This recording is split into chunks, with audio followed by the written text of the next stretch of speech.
Hey, welcome back to Java with Jeff. Got my Bible and my beverage today. Hope you do too.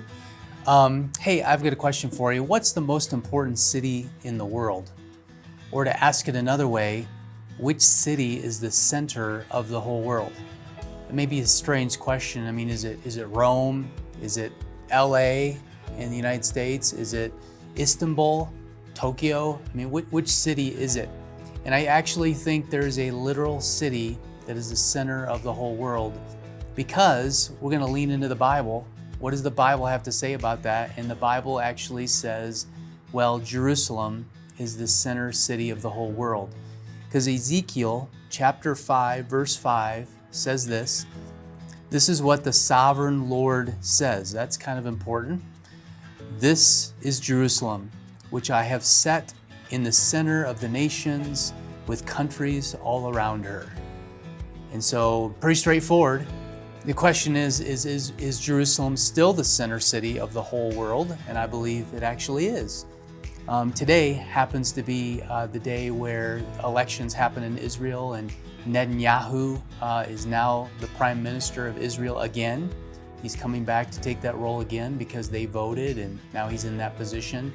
I actually think that's good news for Israel and our relationship with Israel.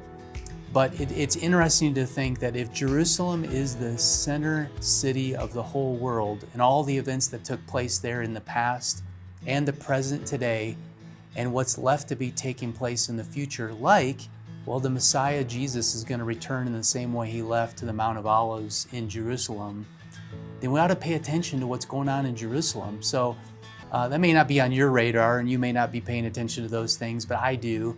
And I'm really looking forward to it, because in a few weeks, my wife and I are going to be taking a group back to Israel, and we'll be in Jerusalem.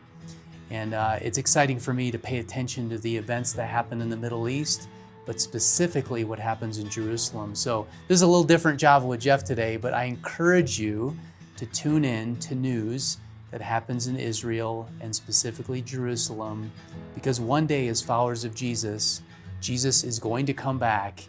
And he's going to come back to that very geographic spot on earth, the Mount of Olives in Jerusalem, because he promised he would. So be encouraged today. If you're not a follower of Jesus, consider trusting him today.